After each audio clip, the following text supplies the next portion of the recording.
aqui quem vos fala é o professor Eugênio Bastos, canal Geogênio, democratizando o ensino da geografia.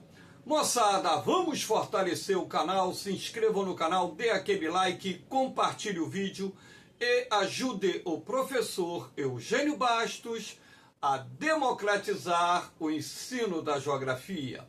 Moçada, no nosso encontro de hoje, eu irei falar sobre o ataque realizado por Israel ao Irã neste sábado, dia 26 de outubro de 2024. Na verdade, quando Israel atacou o Irã no sábado, dia 26 de outubro de 2024, na noite ou na madrugada desse sábado, ainda era sexta-feira, horário de Brasília. Mas vamos falar sobre esse ataque utilizando como base, o horário do ataque na região, que foi justamente neste sábado, 26 de outubro de 2025. Era de se esperar já há algum tempo, o governo de Israel já havia anunciado que iria retaliar o Irã pelos ataques realizados há cerca de aproximadamente um mês, quando então o Irã lançou aproximadamente 200 mísseis balísticos contra o Estado de Israel. Lembrando que não foi o primeiro ataque realizado pelo Irã. O Irã já havia realizado um grande ataque no dia 13 de abril de 2024, quando então foram lançados centenas de drones e também mísseis de diferentes tipos contra o Estado de Israel. E naquela época, mais de 98% dos drones e mísseis lançados contra Israel foram interceptados não só pelas IDFs, as Forças de Defesa de Israel, assim como também por sistemas antiaéreos dos Estados Unidos, Reino Unido, França, aviões também de combate que foram utilizados para derrubar alguns desses drones e alguns desses mísseis que estavam se dirigindo ao Estado de Israel. Então, era de se esperar a qualquer momento que Israel fosse realizar um ataque. Não se sabia até quando esse ataque seria de grande envergadura, ou seja, um ataque muito duro, uma resposta muito dura contra o Irã. Mas sabíamos que o ataque iria acontecer e, através da intermediação do governo dos Estados Unidos, foi solicitado ao governo de Israel que essa resposta fosse moderada para evitar uma escalada do conflito ou uma guerra de grandes proporções envolvendo Israel e Irã. E sendo assim, Israel não atacou as instalações nucleares do Irã, não atacou as instalações de produção, refino, transporte e embarque de petróleo e derivados. Lembrando que o Irã é um dos maiores produtores mundiais de petróleo e, sendo assim, boa parte das suas divisas provém das exportações de petróleo para o mercado mundial, e um ataque às instalações petrolíferas do Irã iria provocar uma elevação dos preços do barril do petróleo no mercado internacional, e isso não seria bom para a economia de nenhum país do mundo, excetuando-se, claro, as economias dos grandes produtores mundiais de petróleo. Então, seguindo as orientações do governo do presidente Joe Biden, Israel, as IDFs não atacaram as instalações nucleares e também não atacaram as instalações de produção, transporte, refino e embarque de petróleo e derivados para o mercado internacional.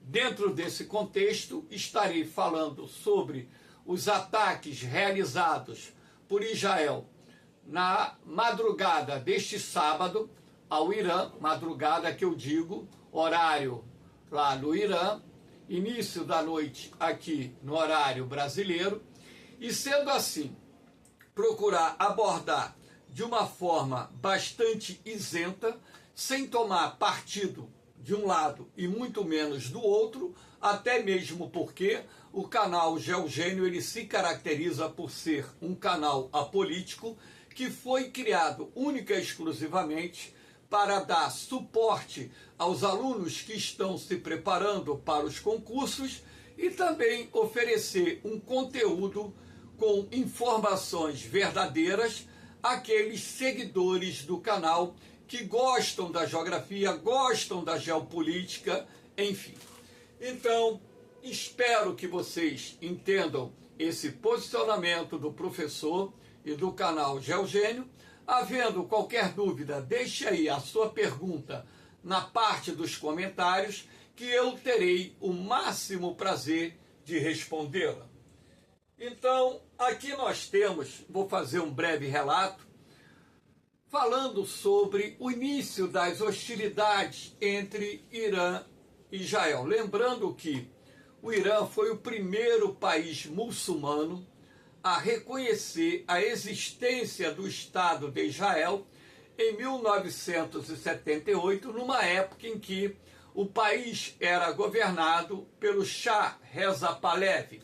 Então, o Irã, naquela época, era aliado dos Estados Unidos, mantinha boas relações com Israel e, sendo assim, o Irã foi o primeiro país islâmico a reconhecer a existência do Estado de Israel. Quero deixar bem claro que o Irã não pertence ao mundo árabe, até mesmo porque a maior parte da população iraniana é de origem persa, mas o Irã é ligado ao mundo árabe pela religião islâmica e, sendo assim, o Irã tem os seus aliados no mundo árabe, que nós iremos falar um pouquinho mais à frente.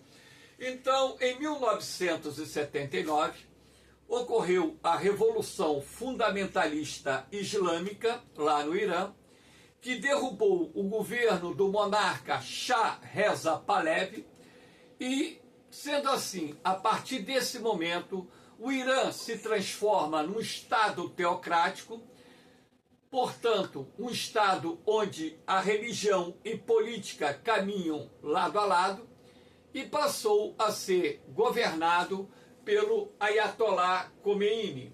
Então, o Ayatollah Khomeini, o grande líder da Revolução Fundamentalista Islâmica de 1979, rompe relações com Israel, até mesmo porque os fundamentalistas islâmicos iranianos defendiam a causa palestina, assim como defendem até os dias atuais. E ao romper relações com Israel, romper relações com os Estados Unidos, o Irã passa, num determinado momento da sua recente história, a ter um governo que não se alinhava nem com os Estados Unidos e muito menos com a União Soviética. O Ayatollah Khomeini dizia também que a União Soviética era um outro país imperialista, que, na verdade, o interesse da União Soviética, assim como o interesse dos Estados Unidos, era de dominar o mundo. E, sendo assim, naquele momento, nos primeiros anos da Revolução Fundamentalista Islâmica, não havia um alinhamento político do Irã com a União Soviética e muito menos com os Estados Unidos, país com o qual o Irã rompeu relações diplomáticas, e a partir daquele momento as tensões envolvendo Estados Unidos e Irã permaneceram altas, inclusive na época com uma iminente ameaça de uma guerra entre o Irã e os Estados Unidos, visto que diplomatas norte-americanos foram sequestrados lá no Irã. Isso gerou uma tensão entre os dois países que quase culminou com uma guerra entre os Estados Unidos e o Irã.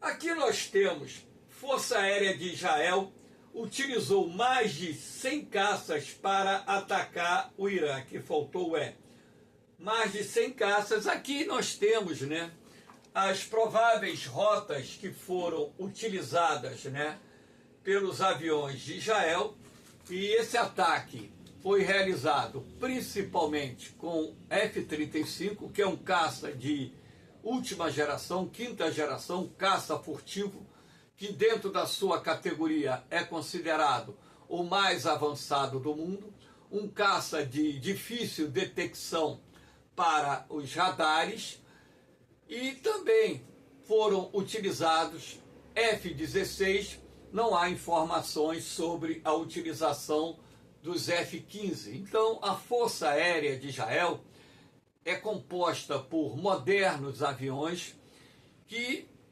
foram utilizados em 3 levas para atacar as instalações militares do Irã e também locais onde se produzem drones e mísseis balísticos. Esses ataques feitos por Israel, a princípio, e é importante que vocês entendam, numa lógica de guerra, quando você vai atacar um inimigo, o que é preciso fazer de imediato? Você deixar inativa a defesa aérea. Então você vai atacar o quê?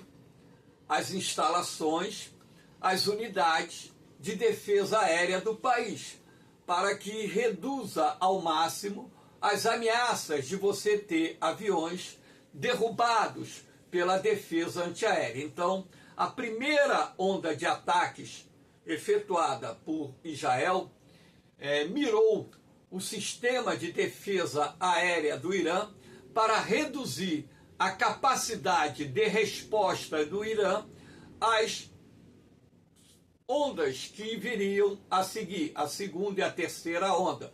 Então, de acordo com as informações que foram publicadas pela imprensa, foram 3 ondas de ataques realizados pelas IDFs, sendo que a primeira onda de ataques visou o sistema de defesa aérea do Irã para que a segunda e a terceira ondas pudessem atingir os seus alvos com o mínimo risco possível.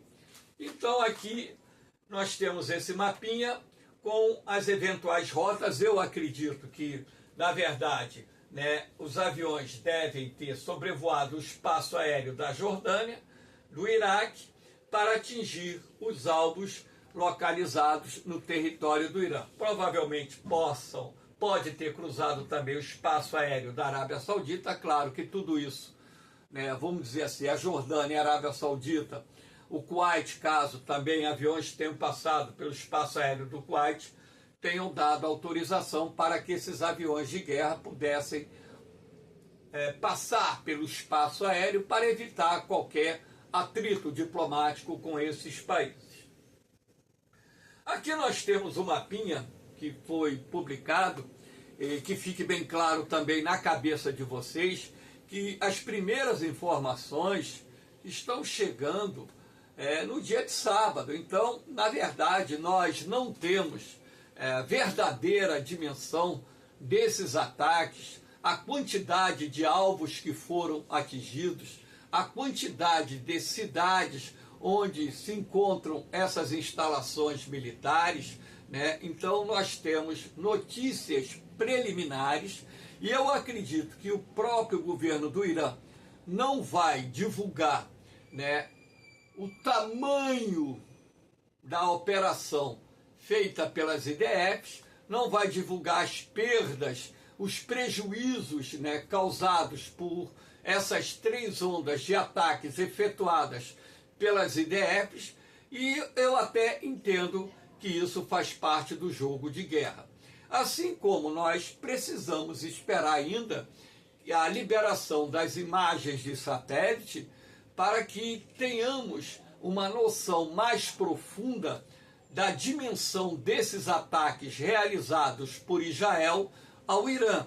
Então, nos próximos dias ou nas próximas horas, as primeiras imagens de satélite serão divulgadas e por ali você poderá ver, né, as instalações militares que foram destruídas ou parcialmente destruídas pelos ataques proferidos pelas forças de defesa de Israel. Mas esse mapa foi publicado hoje, né? Nós temos ataque aqui em Isfahan, ataque em Teherã, ataque em Karaj e ataque em Meged. Então, essas 4 áreas já confirmadas foram alvos de ataques das forças de defesa de Israel. Que fique bem claro que esses ataques não se limitaram ao Irã. Também há informações de que alvos militares foram atacados no território iraquiano. Lembrando que lá no Iraque existem milícias paramilitares apoiadas e armadas pelo Irã. Então, na verdade, esses alvos das IDFs foram exatamente não as forças armadas de Israel, do Iraque, a estrutura militar do Iraque, mas sim, acredito eu que tenha sido a estrutura dessas forças paramilitares apoiadas pelo Irã no território iraquiano. Há relatos também de que Israel atacou instalações militares na capital da Síria, Damasco, e também na cidade de Daara, visando instalações militares, provavelmente do Irã em território sírio, ou instalações militares da Síria que poderiam oferecer algum tipo de ameaça à segurança de Israel, caso esse conflito venha se escalar, ou seja, esse conflito ele ganhe outra dimensão, outras proporções, e a escalada da guerra poderia desencadear uma guerra regional de grandes proporções no Oriente Médio, e isso não interessa a nenhuma grande potência mundial. Aqui nós temos algumas imagens, né, que já foram publicadas pela imprensa. Nós temos aqui um alvo pegando fogo lá no Irã, não sabemos do que se trata, se é uma instalação militar, ou seja, provavelmente uma instalação militar pegando fogo. Repare que no momento em que essa imagem foi obtida, já estava amanhecendo lá em Teherã, que é a capital do Irã. Aqui nós temos outras imagens, né, de explosões e incêndios que sucederam essas explosões. Aqui nós temos outra imagem, é para que um cidadão vendo ao fundo, né, uma área que explodiu pegando fogo. Essa imagem aqui dá para ver a fumaça, ou seja, a bateria antiaérea do Irã em operação, provavelmente mísseis antiaéreos que foram disparados pelo Irã na tentativa de derrubar esses caças que Israel enviou ao território iraniano para atacar alvos militares nesse país. Na minha opinião, tá, os alvos militares atacados foram alvos militares de superfície, até mesmo porque, ciente de que Israel tem armas com capacidade, bombas, mísseis com capacidade de perfurar o solo e atingir instalações militares subterrâneas, a geografia do Irã é extremamente complexa. O Irã tem uma geografia de morros, montanhas, um relevo que é predominantemente acidentado, com elevações significativas que favorecem a construção de instalações militares subterrâneas. Quando eu falo instalações militares, estou me referindo não só à fábrica de armamentos, depósitos de armamentos, paióis, né, arsenais depositados no subsolo, assim como também, né, bases militares subterrâneas, onde, logicamente, torna-se um tanto quanto difícil, vamos dizer, um ataque aéreo feito na proporção que foi feito nesse sábado ao Irã, gerar os resultados que possam minar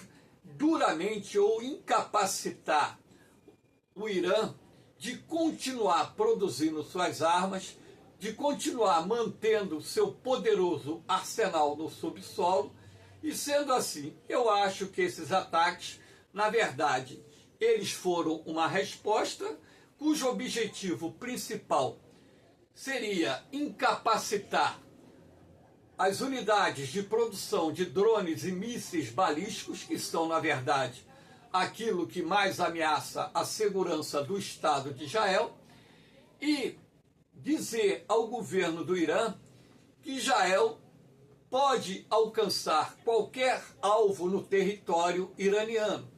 E após a realização da terceira onda de ataques, o governo de Israel disse que estava por encerrado as ondas de ataque. Agora, o que a gente tem que observar é justamente, né, as instalações subterrâneas. Aqui você tem caça, instalações, isso aqui são instalações dentro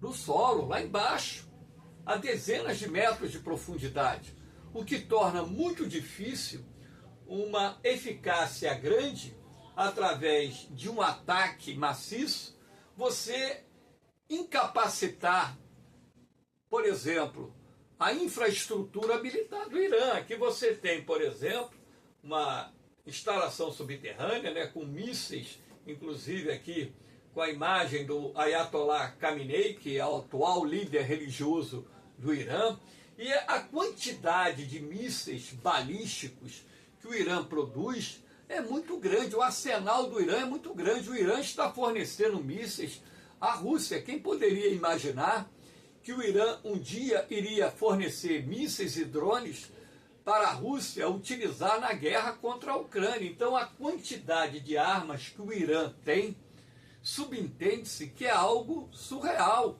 Provavelmente milhares, dezenas ou centenas de milhares de foguetes, mísseis, fora outros tipos de armamentos que estão sendo produzidos e armazenados em locais subterrâneos a dezenas de metros de profundidade, encravados no interior das rochas, alvos de difícil e complexidade, difícil de serem atingidos e extremamente complexos de serem destruídos. Agora, também reconheço que toda instalação subterrânea tem que ter uma entrada de superfície.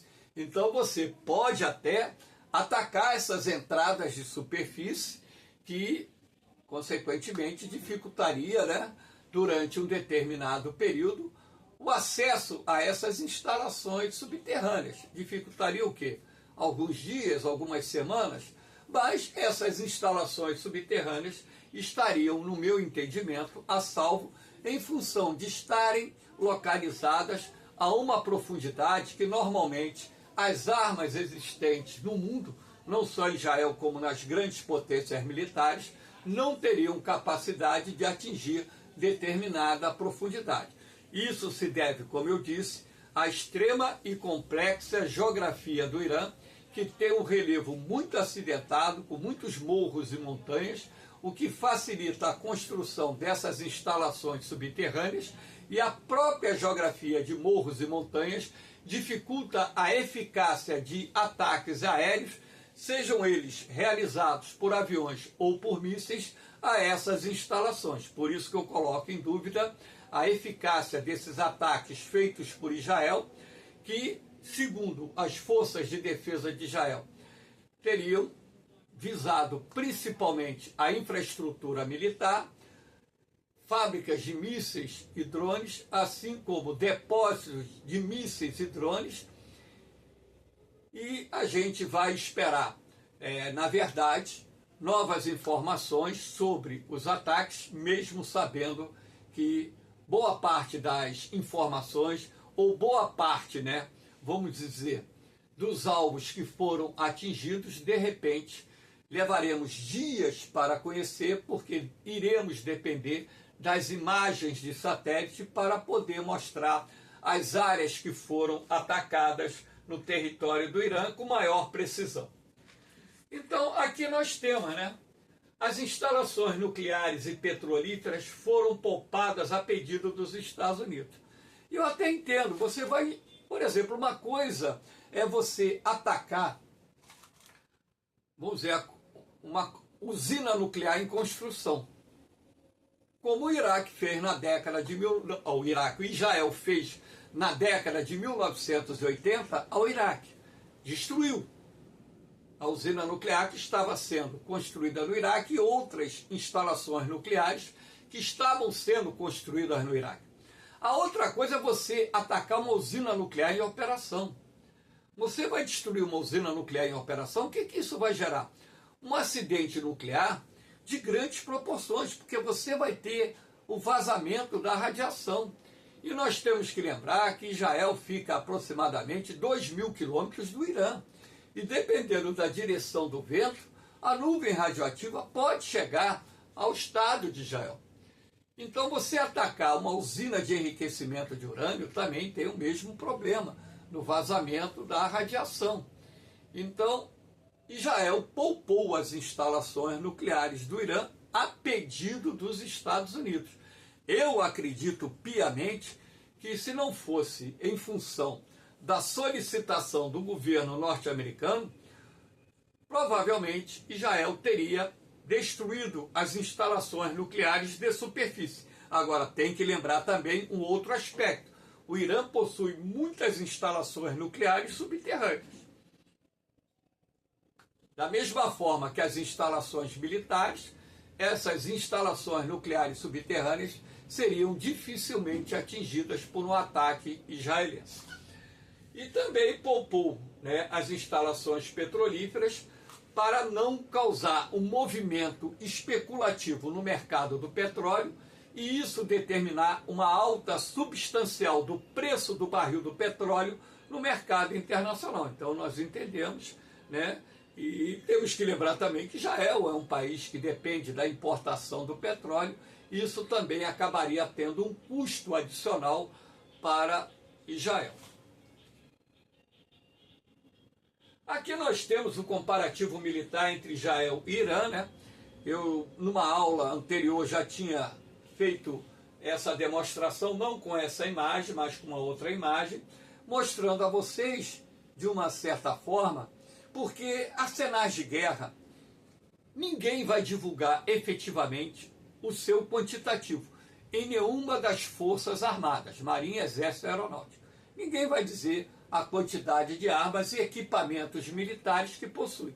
Então, na verdade, quando a imprensa ela publica, né, vamos dizer assim, o arsenal que um país possui, essa publicação provém de estimativas. Então aqui nós temos, por exemplo, o exército de Israel, 170 mil soldados na ativa, o exército do Irã, 610 mil soldados na ativa. 465 mil reservistas, o Irã 350 mil, paramilitares em Israel 35 mil, no Irã 220 mil. Então Israel possui 8 tipos de mísseis balísticos, antitanque e operacionais. Alguns dos quais com raio de ação que pode atingir de 4.800 a 6.000 quilômetros, portanto, qualquer ponto do território iraniano estaria ao alcance desses mísseis de Israel de maior alcance. O Irã, 14 tipos de mísseis balísticos, alcance de 2.000 a 3.000, então o território israelense também está ao alcance de determinados mísseis. Não todos esses mísseis têm esse alcance, apenas alguns. Sistema de detecção e destruição de mísseis. Israel, 2.400 quilômetros. Então, assim que dispara lá do Irã, o sistema de Israel já pega.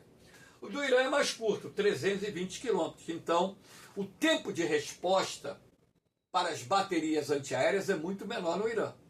Lembrando que esses mísseis balísticos podem atingir o território do outro país em um pouco mais de 10 minutos. Então, quando se fala em tempo de resposta, é isso que eu quero dizer. Então, quanto mais você demorar a detectar um ataque, menor será o tempo de resposta que os sistemas antiaéreos poderão dar para tentar interceptar os mísseis e drones que foram disparados. Blindados, Israel tem 43.400, Irã tem 35.700. Armados, Israel 650, Irã 580. Reboques armados, Israel tem 300, Irã 2.000. Lançadores portáteis de mísseis, Israel 150, Irã 750. Caças de combate, Israel 328. Apoio, transporte e treinamento, 284. Irã, caças de combate, 222, só que esses caças do Irã são muito antigos, alguns dos quais com mais de 50 anos de uso, com tecnologia bem inferior. Apoio, transporte e treinamento, 329. Drones suicidas do Irã com alcance de 2.500 quilômetros, qualquer ponto do território israelense está ao alcance desses drones. Marinha de Guerra de Israel, com 45 navios patrulhas, contando aqui corvetas, 5 submarinos. Marinha de Guerra do Irã, 21 navios patrulhas, 19 submarinos. Orçamento de defesa de Israel, 24,4 bilhões de dólares, do Irã, 9,9 bilhões de dólares. Então, aqui nós temos um comparativo entre os dois países, que é importante que você tenha uma ideia caso esse conflito venha escalar, ou seja, venha se tornar numa guerra regional de grandes proporções. Aqui nós temos o eixo da resistência, também numa aula anterior, aulas anteriores já falei do eixo da resistência. Aqui nós temos o mapa mostrando dos países, os principais membros: Irã, Síria, Líbano, sendo que no Líbano temos lá o Hezbollah, o Partido de Deus, e temos também expansão do eixo, o Hamas na faixa de Gaza, as forças de mobilização popular no Iraque, que são milícias paramilitares apoiadas pelo Irã no território iraquiano, e aqui no Iêmen os Houthis, que dominam parte do território iemita. E sendo assim, o Irã tem procurado ampliar sua área de influência. O Irã tem sido acusado de treinar e fornecer armas a grupos extremistas que pregam a destruição dos Estados Unidos, pregam a destruição de Israel, pregam a destruição da Inglaterra e por aí vai. Então, essa crescente ameaça, principalmente à segurança do Estado de Israel, é que faz com que o governo de Israel tome suas medidas preventivas e promova ataques contra alvos iranianos, principalmente no território sírio, e agora com a guerra deflagrada contra o Hezbollah, guerra que já se estende por alguns meses, o Israel está procurando destruir a capacidade militar do Hezbollah ou minimizar ao máximo essa capacidade militar do Hezbollah, deixar o Hezbollah com uma capacidade de resposta enfraquecida, e também com a guerra deflagrada contra o Hamas. As IDFs, têm procurado destruir essa capacidade do Hamas e também da Jihad Islâmica, que são dois grupos extremistas que atuam na faixa de Gaza e também pregam a destruição do Estado de Israel. Então, na verdade, Israel tem enfrentado várias frentes, né? O Hamas, a Jihad Islâmica na faixa de Gaza, tem também efetuado operações militares na Cisjordânia, um outro território palestino, tem enfrentado o Hezbollah no Líbano, tem enfrentado a Síria, não numa guerra direta contra a Síria, mas enfrentado, que eu digo, atacando o território sírio, sobretudo buscando atingir as instalações militares do Irã em território sírio. E agora também, mais recentemente, Israel tem proferido ataques contra o Iêmen, visto que os huitis têm lançado mísseis e drones contra Israel, e também Israel tem atacado o Iraque, procurando, sobretudo, atingir essas milícias paramilitares que são apoiadas pelo Irã. E agora, numa resposta aos ataques feitos pelo Irã, Israel atacou alguns alvos militares em território iraniano, e a esperança que nós temos é que essa guerra não passe por um processo de escalada que possa gerar um conflito regional de grandes proporções, cujo impacto econômico mundial será muito grande, inclusive para nós que vivemos aqui no Brasil. Moçada, espero que vocês tenham gostado desse encontro. Dê a forcinha, se inscreva no canal, dê aquele like, divulgue o canal para os seus amigos, parentes. O canal Geogênio é uma plataforma de ensino à política, não toma partido de nenhum lado, porque o objetivo aqui é ensinar geografia e não abrir um debate político. Debate político eu faço dentro do meu contexto individual, com as pessoas que sentam comigo à mesa para um bate-papo ou no local de trabalho, enfim. Isso aqui é uma plataforma de ensino e eu não tenho objetivo nenhum de transformar essa plataforma de ensino em um campo de debate político, apenas num campo de ensino que forneça a você, candidata, a condição para passar nos concursos. Esse é o objetivo do canal Geogênio, democratizar o ensino da geografia. Valeu, moçada, no mais, um beijão no coração de vocês, um forte abraço, fiquem com Deus, eu vou, mas eu volto, hein? Fui!